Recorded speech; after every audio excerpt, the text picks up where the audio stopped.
थास' बिबारावथ' बिराद भाइरेल जागासिनो दं आगैमोन जानानै उसु सेराव दाहासु मोनामो।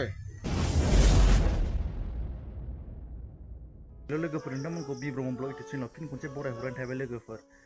थ' आगैखौ नुयो नोंथांमोना बिराद गोबावसै नङा होमबा? दिनै आं आगैनि मोनसे भिडिअ क्लिप फिसा लानानै फैदों। थ' बिथाङाबो खामानि मावगासिनो दङ, माइ गायनाय फुनाय दिन दा बिथाङा खामानियाव बेस्थ', बेनि थाखायनो आं भिडिअखौ लाबोनो हायाखै।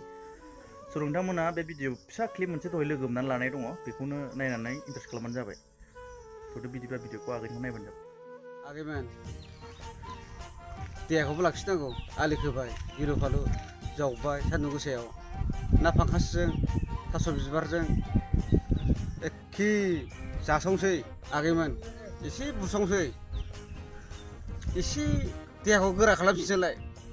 खदाल थांजोब्बाय देहाया, गोरा खालामसै आगैमोन, फुरा गोरा खालामसै थाग्रा देहाखौबो होफिननांगौ आगैमोन। थास' बिबारावथ' बिराद भाइरेल जागासिनो दं आगैमोन, जाखावगासिनो नै मानसिफ्रा मालाय। आंबो लाबाय नै ना फांखासाबो जानानै उसु सेराव दाहासु मोनामो, थास' बिबार मोनामो। हासु नाङा, एसे गोजानाव हासुनांगौ साइडआव।